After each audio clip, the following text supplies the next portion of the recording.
Hello students, in this video we discuss about a very important article related to the electric dipole.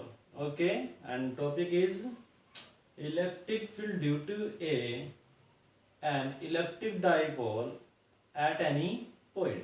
Okay, see on the board carefully because this article very important according to the examination. Okay, see on the board.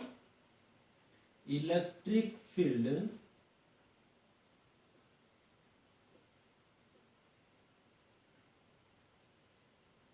at any point due to an electric dipole okay. अब आपको हमें क्या करना है कि एक electric dipole आपके पास है और उसके कारण जो इलेक्ट्रिक फील्ड प्रोड्यूस होता है उसकी स्ट्रेंथ को हमें क्या करना है, मेजर करना है। देखिए यहाँ पर दो इंपॉर्टेंट पॉइंट्स है। पहला इंपॉर्टेंट पॉइंट ये है कि आपको इलेक्ट्रिक डाइपोल के बारे में पता होना चाहिए। इलेक्ट्रिक डाइपोल क्या है? इलेक्ट्रिक डाइपोल एक ऐसा सिस्टम है जिसमें two same and opposite charges एक दूसरे से स्मॉल डिस्टेंस पर क्या होते हैं, सेपरेटेड होते हैं। दूसरा पॉइंट ये है कि इलेक्ट्रिक फील्ड के कौन कौन से फॉर्मूले आपके पास है जिनसे आप इसे कैलकुलेट कर सकते हैं। तो देखिए जनरली जो आपके यहाँ पर सिलेबस में है वो इसके दो स्पेशल पॉइंट्स है। तो पहले हम उन स्पेशल पॉइंट्स को ही यहाँ पर स्टडी करेंगे और उसके बाद आपको जनरल फॉर्मूला भी ड्राइव करने की कोशिश की जाएगी। ओके, यदि आप कमेंट करेंगे और आपका इंटरेस्ट होगा इसके जनरल एक्सप्रेशन का तो आप कमेंट कीजिए, मैं जरूर कराऊंगा आपको जनरल एक्सप्रेशन के लिए।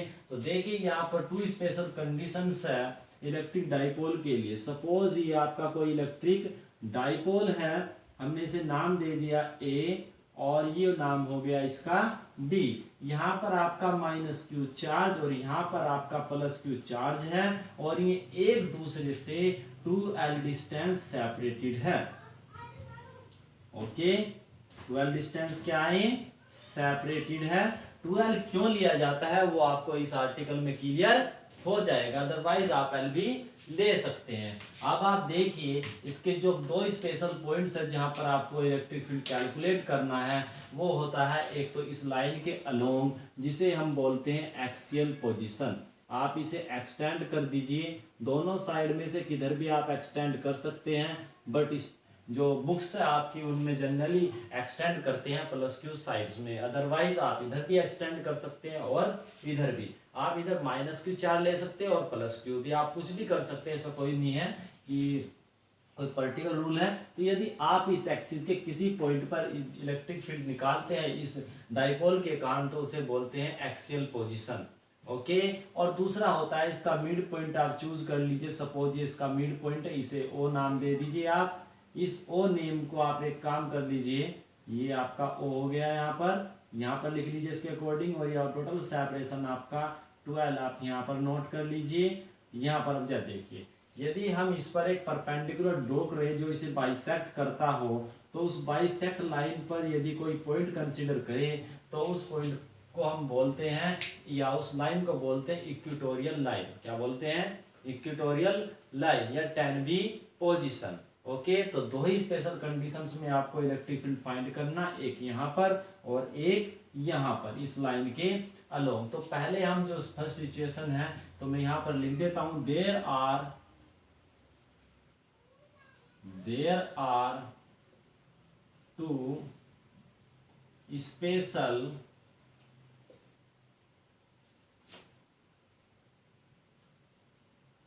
Positions where we will calculate electric field.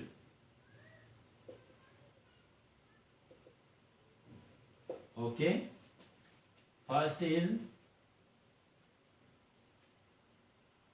at axial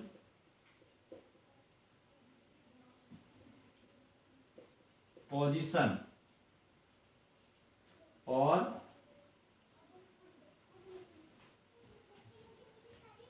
axial position बोल देते हैं। ये एंड फिनिश हो रहा है तो इसे बोल देते हैं and on position, and on position. और इसी को हम बोलते हैं और करके एक नाम और दिया जाता है tan A पोजीशन। जब आप प्रैक्टिकल करोगे मैग्नेटोस्टैटिक्स से रिलेटेड तो वहाँ पर आपको एक प्रैक्टिकल मिलेगा कि आप फील्ड लाइंस ड्रॉ कीजिए tan A और tan B पोजीशंस में। ओके, तो यहाँ पर पहला केस ये हो गया आपका, और जो सेकंड केस है वो आपका होता है एट साइड ऑन। ये आपकी ये हो गया ना इसके इधर या इधर, at side on position, side on position. और ये आपका हो गया इक्वेटोरियल लाइन,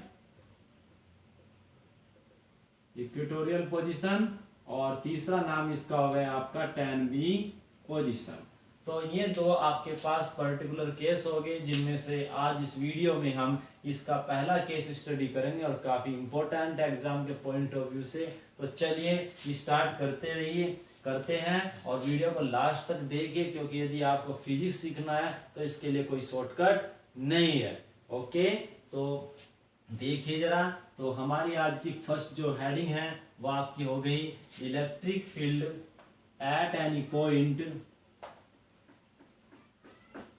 ओके, तो टुडेज हेडिंग इज, नोट करते हैं, electric field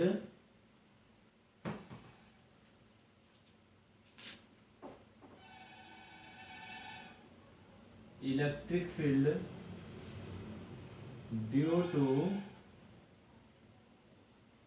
N electric dipole on axial, या ऐड कर लीजिए एट एक्सियल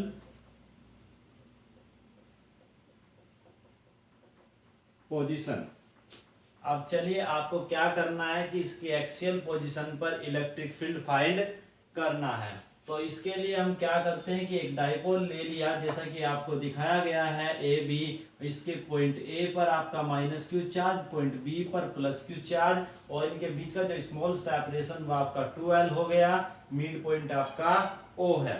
अब आप देखिए इसकी इस एक्सियल पोजीशन पर आप कोई पॉइंट कंसीडर कर लीजिए। सपोज ये पॉइंट आपका P है जिस पर आपको इलेक्ट्रिक फील्ड कैलकुलेट करना है। अब आप देखिए इस पॉइंट P पर इलेक्ट्रिक फील्ड कैलकुलेट करने के लिए आपके पास कौन से टूल्स है। तो आपने पढ़ा है कि अभी तक इलेक्ट्रिक फील्ड फाइंड करने के लिए आपके पास 2 ही टूल्स अवेलेबल है। एक तो general formula E equals to F/Q, और एक सेकंड टूल आपके पास ये है electric field due to a point charge at any point. तो आप देखिए यहाँ पर जो आपके ये चार्जेस है ये आप कैसे कंसीडर कर सकते हैं, जैसे एक पॉइंट चार्ज ये और एक पॉइंट चार्ज ये। तो हम क्या करेंगे सेपरेटली इसके लिए फॉर्मूला अप्लाई करेंगे, और इसके लिए तो 2 इलेक्ट्रिक फील्ड्स आपको पॉइंट P पर मिलेंगे, और उन कि हम चूंकि वेक्टर क्वांटिटीज है तो वेक्टरली उन्हें क्या कर देंगे, रिजल्टेंट फाइंड कर लेंगे। तो देखिए, तो इसके लिए हमें क्या करना होगा, पॉइंट P पर इलेक्ट्रिक फील्ड फाइंड करने के लिए आप जानते हैं कि जो आपका फॉर्मूला होता है 1/4 pi epsilon not Q by R square. That means आपको जिस पॉइंट पर इलेक्ट्रिक फील्ड फाइंड करना है उस पॉइंट की चार्ज से डिस्टेंस कितनी है वो भी आपको चाहिए। तो इसके लिए हम कंसीडर करते हैं कि इसके ओरिजिन मिड पॉइंट O से इस पॉइंट P का जो सेपरेशन है वो स्मॉल r है। अब आपको पता चलेगा कि हमने 12 क्यों कंसीडर किया था। अब आप बताइए what is the separation between D and P। देखिए ये यहाँ पर आपकी 12 है तो मिड पॉइंट ये हो गया, तो L इधर हो गया है ना, और L ही आपका ये हो गया। अब आप देखिए यहाँ तक R है तो L इसमें से माइनस कर दीजिए, तो ये आपको मिल गया R माइनस L। क्लियर है ना। अब चलिए आपको ये ओवरऑल चाहिए, तो यहाँ से लेकर यहाँ तक की आपको जब चाहिएगी तो यहाँ तक तो R है तो L आप ऐड कर दीजिए, तो ये आपका हो गया R प्लस L। क्लियर है ना। तो इसलिए यदि हम मिड पॉइंट यहाँ पर सेपरेशन 12 ना लेकर L ले तो यहाँ पर ये L/2 ये भी L/2, तो आपको मल्टीप्लिकेशन या कैलकुलेशन करने में थोड़ी सी प्रॉब्लम हो सकती है। तो फॉर्मूले को सिंप्लीफाई करने के लिए, इजी करने के लिए हम यहाँ पर 12 कंसीडर करते हैं, बट जनरल केस में हम 12 से कोई मीनिंग नहीं रखते। चलिए आप देखते हैं यहाँ पर प्लस क्यू और माइनस क्यू के बारे में। माइनस क्यू के कारण यहाँ पर इलेक्ट्रिक फील्ड प्रोड्यूस होगा, तो उसकी कुछ ना कुछ डायरेक्शन होगी। तो डायरेक्शन चेक करने के लिए आपको बताया गया है, यहाँ पर हम पॉजिटिव टेस्ट चार्ज को कंसिडर करेंगे। तो यहाँ पर यदि हम पॉजिटिव टेस्ट चार्ज कंसिडर करते हैं तो ये उस टेस्ट चार्ज को अट्रैक्ट करेगा, तो अट्रैक्टिव फोर्स की डायरेक्शन आपकी ये हो गई, इन दिस डायरेक्शन। जब फोर्स इस डायरेक्शन में है तो इलेक्ट्रिक फील्ड भी इसी डायरेक्शन में होगा, क्योंकि आपको पता है कि जो इलेक्ट्रिक फील्ड की डायरेक्शन होती है वही फोर्स की डायरेक्शन होती है in case of positive charge, क्योंकि फोर्स पॉजिटिव चार्ज पे कंसीडर किया गया है, नॉट नेगेटिव चार्ज। तो यहाँ पर हम ले सकते हैं electric field due to minus Q charge is E1। देखिए याद रखिए, जो फॉर्मूला हम लगा रहे हैं फोर्स का, वो फॉर्मूला किसके लिए, टेस्ट चार्ज के लिए, और टेस्ट चार्ज पॉजिटिव, इस बात का ध्यान रखिए। इसके तो कारण यहाँ पर इलेक्ट्रिक फील्ड फाइंड किया जा रहा है, ठीक है नहीं। तो इलेक्ट्रिक फील्ड इसके कारण है, बट डायरेक्शन किससे चेक करते हैं हम, टेस्ट चार्ज से, ठीक है। तो चलिए यहाँ पर अब बात करते हैं सेकंड की, ये प्लस है तो टेस्ट चार्ज का फोर्स क्या होगा, रिपल्सिव होगा, तो दैट मीन टुवर्ड्स राइट। तो ये आपका हो गया E2। अब थोड़ा सा यदि आप डिटेल में जाओगे तो आपको पता है कि जो वेक्टर क्वांटिटीज होती है उनका मैग्नीट्यूड आप एरो से शो करते हैं। तो आप बताइए यहाँ पर सेपरेशन इस प्लस क्यू का इसकी माइनस क्यू की कंपैरिजन में कम होगा, और आपको पता है ये सेपरेशन आपका डिनोमिनेटर में आता है। तो जब स्मॉल क्वांटिटी से आप किसी वैल्यू को डिवाइड करते हो तो उससे ग्रेटर वैल्यू मिलती है, ओके। तो यानी कि इसका जो एरो है वो आपका क्या होगा, इस एरो से E1 से ग्रेटर होगा। देखिए एक्यूरेसी पता चल जाती है कि आपको बेसिक इंफॉर्मेशन है, अदरवाइज तो आप एरो कैसे ही बनाइए, एग्जामिनर को पता भी नहीं चलेगा। चलिए आप सभी जो रिक्वायरमेंट्स ही आपकी कंप्लीट हो गई है। आप जो कंसीडर करना है वो कंसीडर आप कर लीजिएगा, ज़्यादा टाइम वेस्ट नहीं करता, क्योंकि कुछ कमेंट्स आए हैं कि वीडियो काफ़ी लंबी हो रही है। देखिए फिजिक्स में जितना भी कोशिश करो तो शॉर्टकट करना बहुत मुश्किल है, क्योंकि यहाँ पर आपको एक्सप्लेनेशन देना मस्ट हो जाता है। तो चलिए स्टार्ट करते हैं आगे। तो मैं डायरेक्ट ही यूज करूंगा electric field. Now see on the board carefully, electric field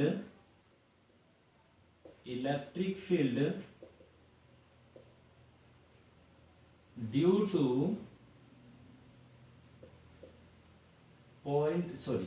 to charge minus Q at point P।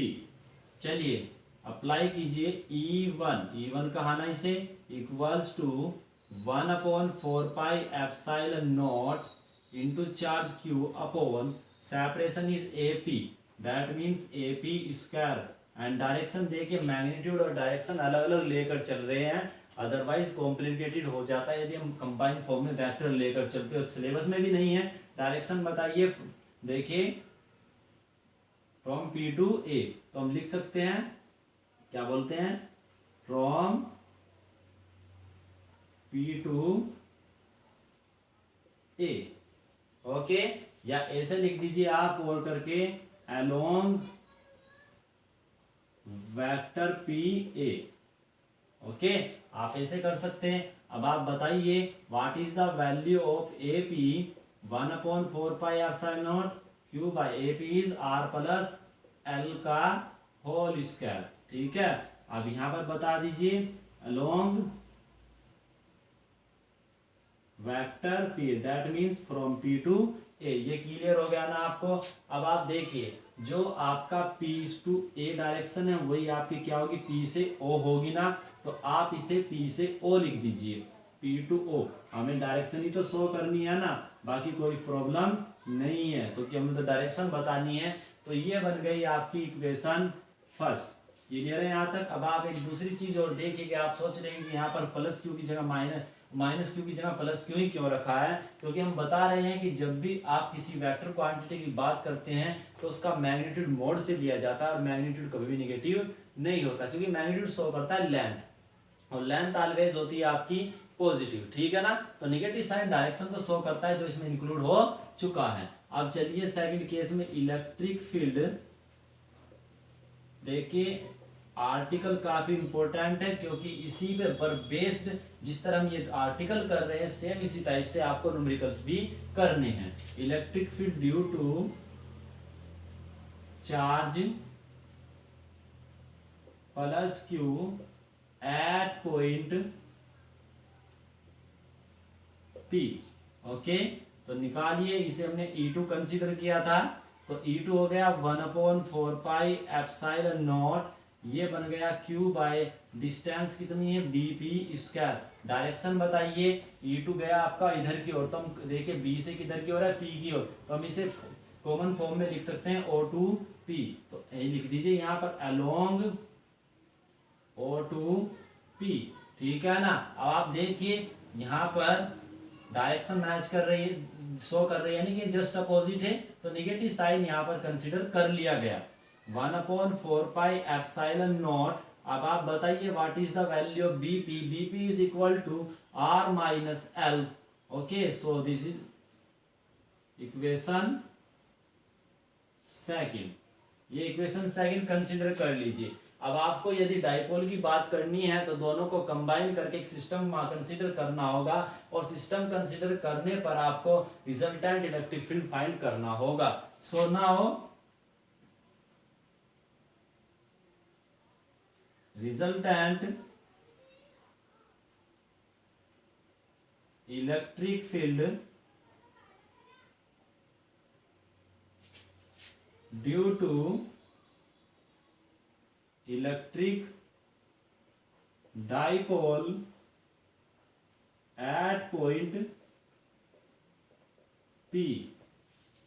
Okay, तो देखिए यहाँ पर नेट इलेक्ट्रिक फील्ड हमने कंसीडर कर लिया E।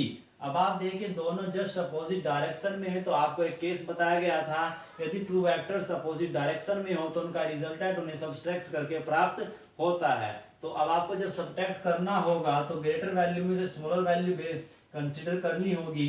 अब आप E1 और E2 को चेक कीजिए कौन ग्रेटर है। देखिए दोनों में सभी टर्म्स सेम है, but R minus L R L plus different है।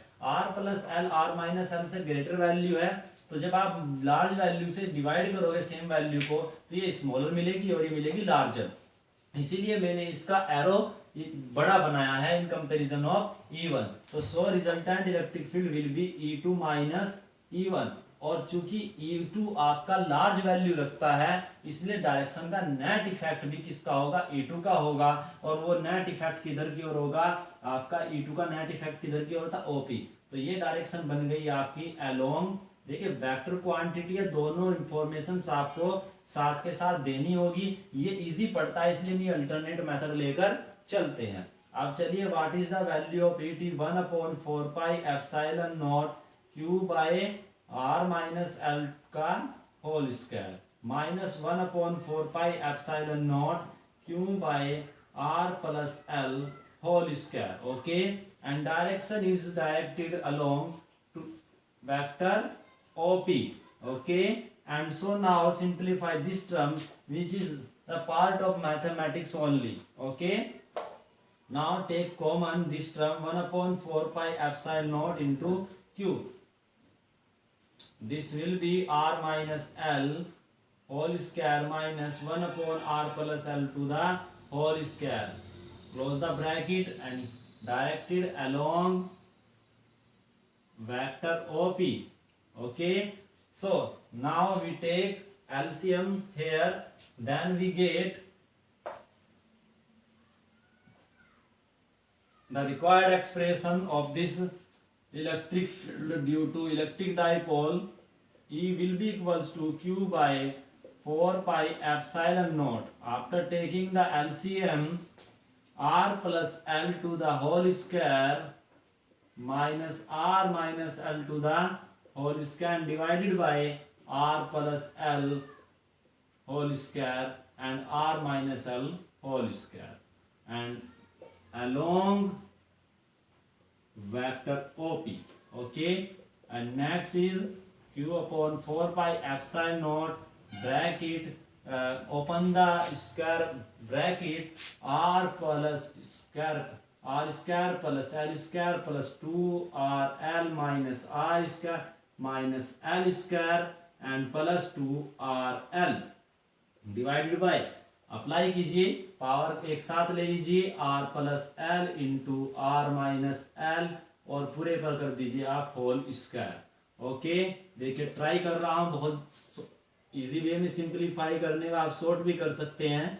ओके, ये डिपेंड करता है आपकी नॉलेज पर, क्योंकि ये फिजिक्स का पार्ट नहीं रहा। अब जा आर स्क्वायर से R square cancel out, L square से L square cancel out, 2RL is 4RL। Okay, now this is 4RL and divided by R, ये square difference formula, R square minus L square to the whole square. Okay, bracket हटा दीजिए, simplify हो गया, ये आप apply कर दीजिए along vector OP।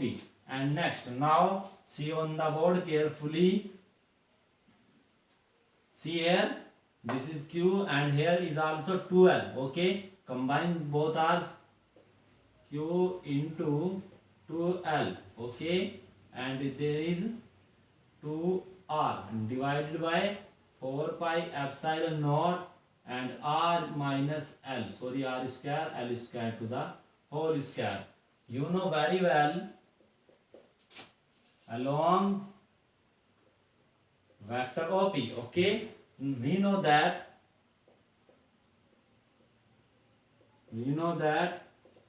electric dipole moment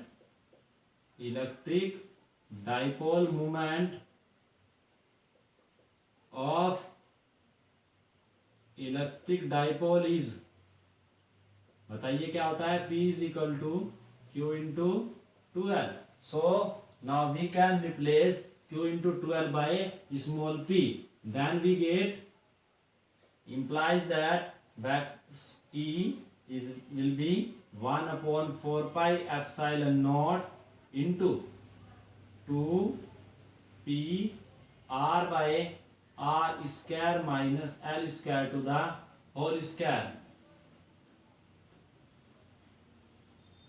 Okay, and in the definition of electric dipole, we tell you that the separation between minus q and plus q is very very small. Okay, तो L की value बहुत small होती है, जबकि आप जिस point पर electric field find करते हैं वो आपका डाइपोल से L की कंपैरिजन में काफी दूर हो सकता है। ओके, तो आप देखिए जनरली जो आपका L होता है वो एंगस्ट्रॉम के ऑर्डर का होता है, बट आप इलेक्ट्रिक फील्ड जनरली जो कंसीडर करते हैं, फाइंड आउट करते हैं, वो आप सेंटीमीटर या मीटर के पॉइंट पर करते हैं। तो हम ये कह सकते हैं कि यदि आपका L बहुत स्मॉलर हो in the comparison of R, then we can neglect, आप यहाँ पर नोट कर लीजिए, if L is very very smaller than R, okay, then जो आपका L स्क्वायर होगा वो R स्क्वायर के कंपैरिजन में और भी स्मॉल होगा, क्योंकि देखिए यदि एंगस्ट्रॉम के ऑर्डर का आपका ये होता है 10⁻⁻10 मीटर और ये आपका 2 मीटर के ऑर्डर का है R, तो यहाँ पर आप देखिए इसका जब आप स्क्वायर करोगे तो ये 10⁻20 होगा, ये आपका 4। तो आप देख लीजिए यहाँ पर इसमें जो एक्सपोनेंशियल ऑर्डर है वो बहुत तेजी से आपका क्या होगा, इंक्रीज करेगा। तो ये वैल्यू और भी आपकी निगेटिव पावर होने के कारण क्या हो जाएगी, डिक्रीज हो जाएगी। तो हम ये कह सकते हैं if this is this then L square can B